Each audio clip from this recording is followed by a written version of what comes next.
Wedding chaos unveiled.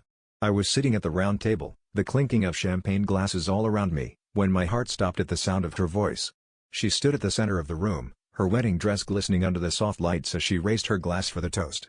Everyone expected sweet words of love and gratitude, but instead, she started with, "I'd like to thank my maid of honor for her unwavering support, despite the fact that she's been sleeping with my husband for the past year." Gasps erupted, eyes started towards me, and I felt the ground beneath me crumble. I had to sit through the rest of her speech, which felt like an eternity, my face burning, my heart pounding.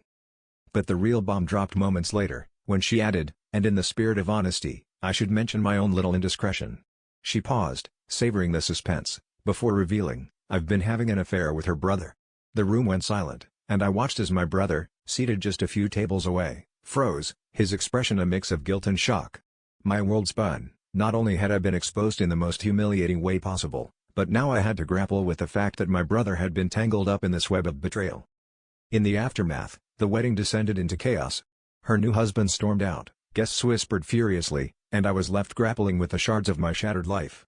Confrontations were inevitable. My brother and I exchanged heated words, our bond fraying under the weight of our secrets. Through the anger and hurt, I realized that our affairs were symptoms of something deeper, a hollow void within each of us that we tried to fill with forbidden desires and stolen moments. As the dust settled, I found myself alone, reflecting on the tangled mess of relationships I had helped create.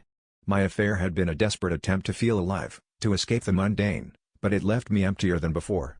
The revelation of my brother's involvement forced me to confront not just my betrayal, but the loneliness that had driven me to it. In losing everything, I realized it was time to face the uncomfortable truths about myself, to understand why I had allowed my life to spiral into this chaos, and perhaps, to find a way to rebuild from the ruins.